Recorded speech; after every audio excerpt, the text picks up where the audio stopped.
नमस्कार दोस्तों, स्वागत है आप सभी का मेरे चैनल डॉक्टर शिवम्स एकेडमी में। अगर आप मेरा वीडियो पहली बार देख रहे हैं तो मेरा नाम डॉक्टर शिवम है और मैं मेडिकल रिलेटेड वीडियोस बनाता हूं, स्पेशली कोविड रिलेटेड।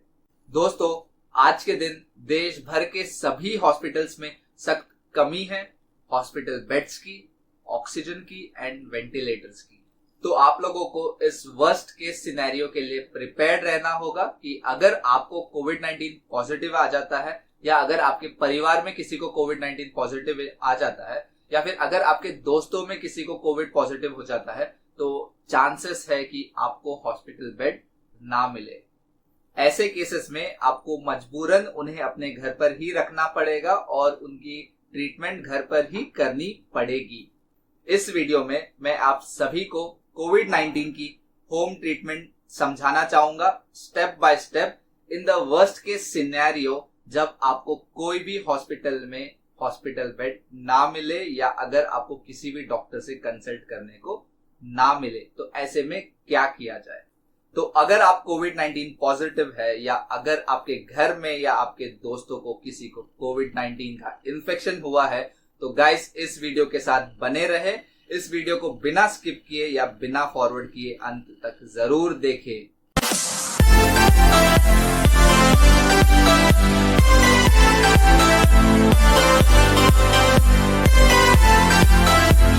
दोस्तों, क्योंकि ये वीडियो बहुत ज्यादा लंबी होने वाली है तो मैं इस वीडियो को 2 पार्ट्स में डिवाइड करना चाहूंगा।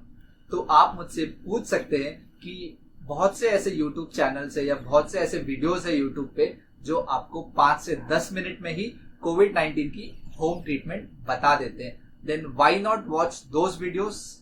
गाइस, इसका सिंपल आंसर है, जैसा कि आप जानते हैं ये कोविड 19 इन्फेक्शन, ये जो पैंडेमिक है, ये कोई सिंपल सी चीज नहीं है जिसे हम 5 से 10 मिनट में एक्सप्लेन कर सके। Guys, I am a registered doctor and I have an experience working as a frontline doctor. So मैं आपको जो भी इंफॉर्मेशन देता हूँ वो मेरे अपने एक्सपीरियंस के बेसिस पे होता है और मेरे रिसर्च के ऊपर होता है जो मैं करता हूँ वेबसाइट्स को रेफर करके, जैसे कि WHO, CDC और MOHFW। और मैं नहीं चाहता हूं कि मैं आपको इंफॉर्मेशन कट शॉर्ट करके छोटे में या शॉर्टकट से आपको बताऊं, क्योंकि half knowledge is more dangerous.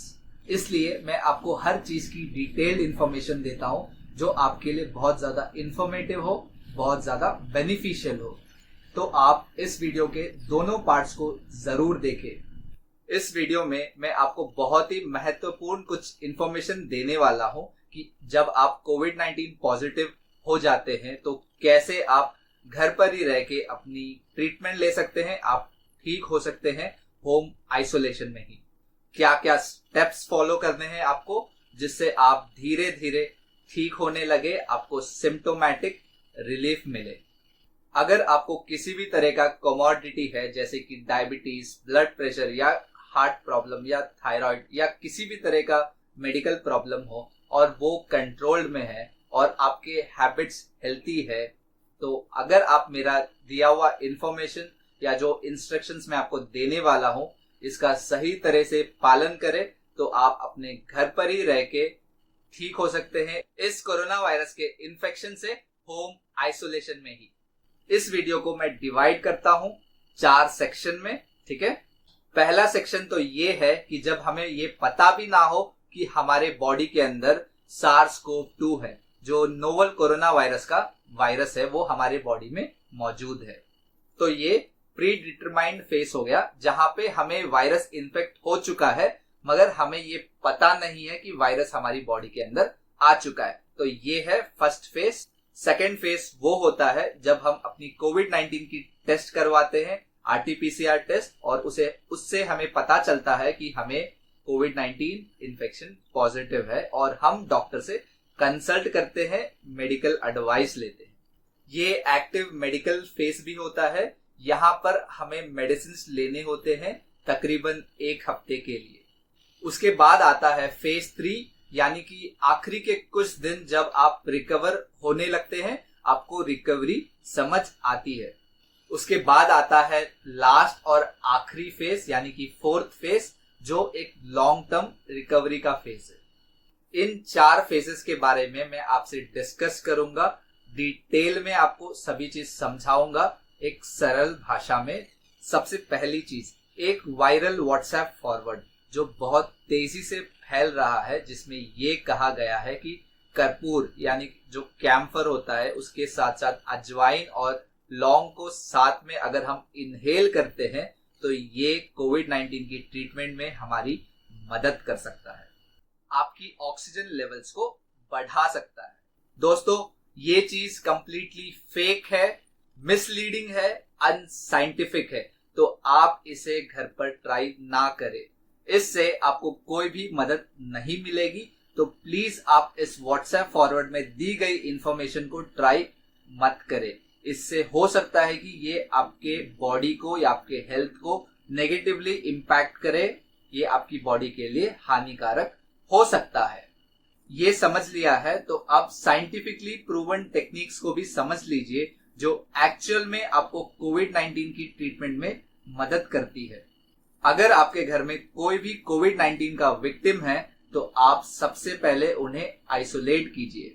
Isolate करने के बाद आपको उन्हें मॉनिटर करना होगा, और मॉनिटर करने के लिए आपको कुछ मॉनिटरिंग इक्विपमेंट्स या मेडिकल डिवाइसेस की जरूरत पड़ सकती है। यहाँ पे सबसे पहले एक पल्स ऑक्सीमीटर की जरूरत पड़ेगी।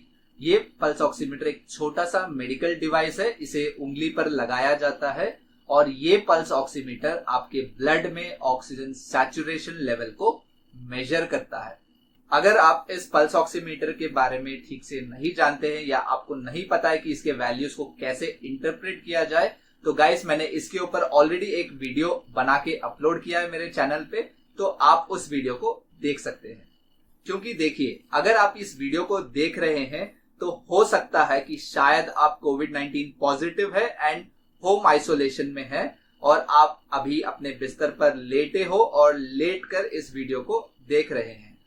तो आपको ये लग सकता है इतने वीडियोस, इतने न्यूज आप यूट्यूब पे देख रहे हो कि हर जगह पे कोविड-19 इन्फेक्शन के बारे में बताया जाता है। ये रेस्पिरेटरी इलनेस है, इस इन्फेक्शन के हो जाने से सांस लेने में दिक्कत हो जाती है। जब आप हर जगह पे एक ही चीज देखते हैं कि सांस लेने में दिक्कत होती है, सांस लेने में दिक्कत होती है, तो एक तरह का नॉर्मल मेंटली फील होने लग जाता है हमें भी कि हाँ, हमें कोविड-19 पॉजिटिव है तो हमें भी सांस लेने में दिक्कत होने लगी है। ऐसा साइकोलॉजिकल फीलिंग होना बहुत कॉमन है और नॉर्मल है। तो इसकी वजह से आपको एक तरह का एंजाइटी फील होता है, एक तरह का डर फील होता है। ऐसे में जब आप पल्स ऑक्सीमीटर को कनेक्ट करते हैं तो वो आपको आपकी ऑक्सीजन सैचुरेशन लेवल बता देता है।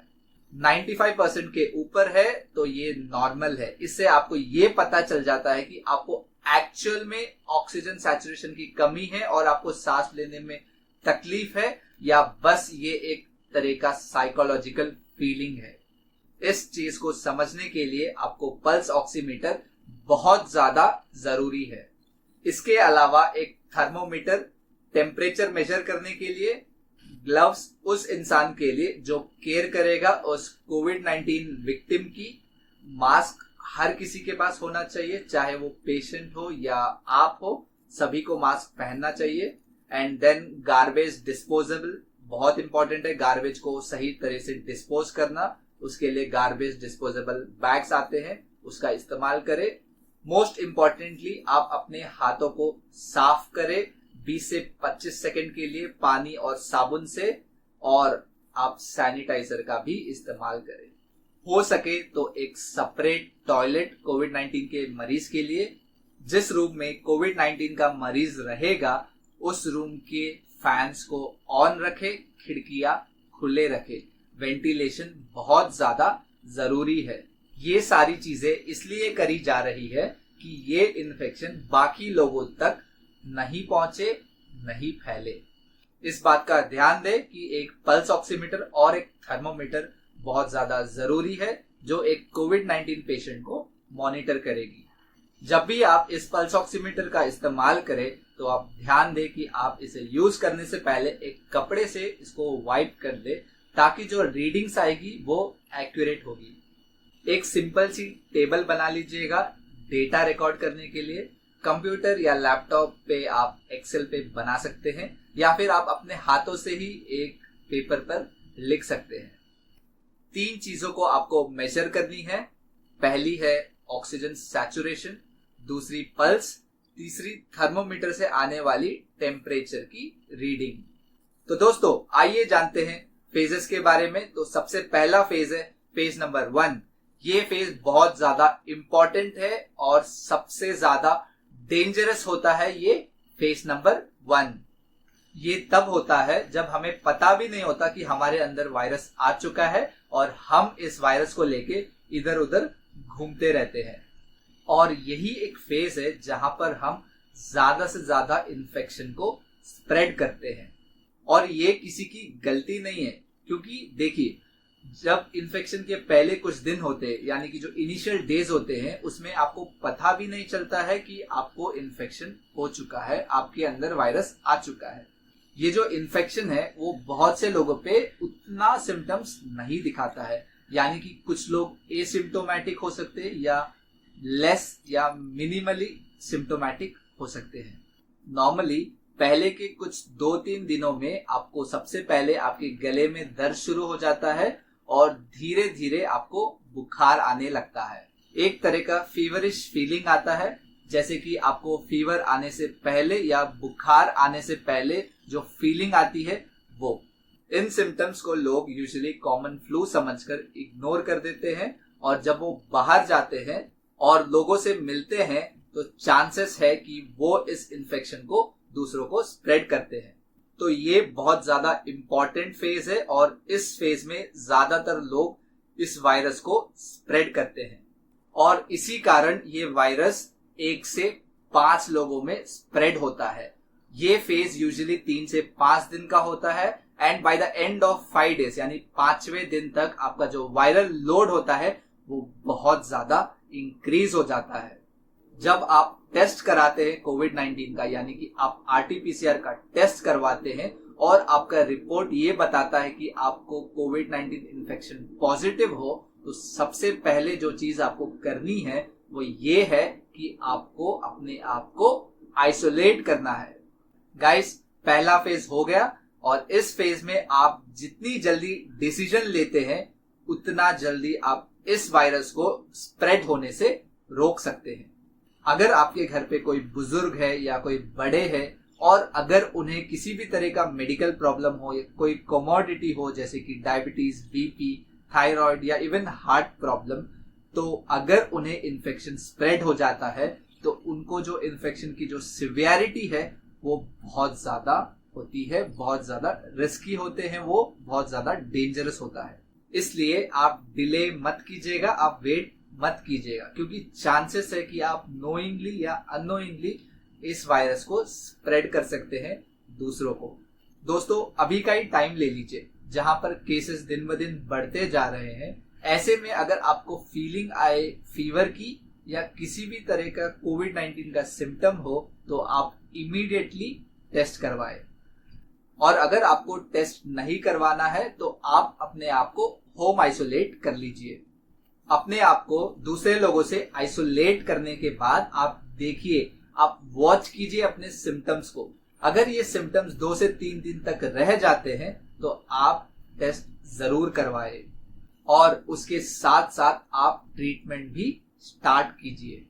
दोस्तों बहुत ही इंपॉर्टेंट है, यही सीख है आपके लिए, ये लेसन है आपके लिए। ये जो प्री डिटरमाइंड फेज है, यानी कि जो अननोन फेज है, इसे हमें शॉर्ट रखना है। ये 1 से 2 दिन के बीच आपको पता हो जाना चाहिए कि आपको कोविड-19 का इन्फेक्शन पॉजिटिव है या नहीं है। दोस्तों आज की वीडियो में बस इतना ही। फेज 2, 3 एंड 4 मैं आपको सेकेंड पार्ट में डिटेल में समझाऊंगा, तो आप उस वीडियो को जरूर देखें। बहुत ज्यादा इंपॉर्टेंट है वो फेज 2, 3 एंड 4। अगर आपको मेरा वीडियो पसंद आया तो आप इसे लाइक जरूर कीजिएगा, और अगर आपके मन में कुछ डाउट्स हो तो आप मुझे कमेंट सेक्शन में लिख के बता सकते हैं। एंड हाँ, अगर आपने अभी तक मेरा चैनल डॉक्टर शिवम्स एकेडमी सब्सक्राइब नहीं किया है तो गाइस सब्सक्राइब कर लीजिएगा, और हाँ बेल आइकन को भी प्रेस कर दीजिएगा ताकि आपको मेरे सभी वीडियोस की नोटिफिकेशन सबसे पहले मिल सके। फिर मिलेंगे अगली वीडियो में। तब तक के लिए आप खुश रहिए, अपना और अपने परिवार का ध्यान रखिए और कोविड-19 के सभी प्रोटोकॉल्स को फॉलो करें। मास्किंग, सैनिटाइजिंग, सोशल डिस्टेंसिंग को प्रैक्टिस करें। अपना ध्यान रखें। Thank you guys.